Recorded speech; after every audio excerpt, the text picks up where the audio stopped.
5ই June বিশ্ব পরিবেশ দিবস হওয়ার উদযাপন করার কথা থাকলেও সেটা আজ তখন ছুটি থাকার কারণে আমরা 25 জুন উদযাপন করছি।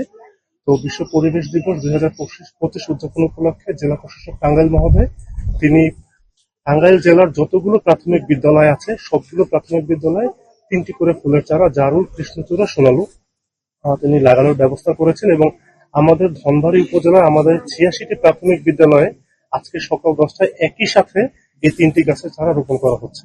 তো আমরা খুবই আনন্দিত। আমাদের একটা খুব সুন্দর ট্যাগলাইন আছে, আপনারা দেখতে পাচ্ছেন।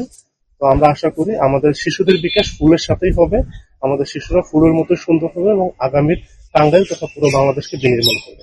উপজেলায় আমাদের 86টি স্কুলের প্রতিটি বিদ্যালয়ে 3টি করে গাছের চারা লাগানো হচ্ছে। আজকে গুলি মধ্যশরী প্রাথমিক বিদ্যালয়ে উপজেলা নির্বাহী অফিসারের উপস্থিতিতে আমরা গাছের চারা লাগালাম।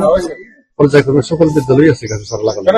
আজকে আমাদের বিদ্যালয়ে সরকারের মধ্যে প্রাথমিক বিদ্যালয়ে আজ বৃক্ষরোপণ কর্মসূচি উপলক্ষে ইউএনও স্যার, আমাদের উপজেলা শিক্ষা অফিসার সাথে আর অন্যান্য নেতৃবৃন্দ এসেছেন। এই জন্য আমরা গর্বিত। আমরা এই স্কুলে ফুলের গাছ লাগিয়ে আজকে যে উদযাপন করলাম তাতে আশা করি ফুল যেরকম পবিত্র, আমাদের বিদ্যালয়ের ছেলেমেয়েরা ফুলের মধ্যে পবিত্র হয়ে গড়ে উঠবে।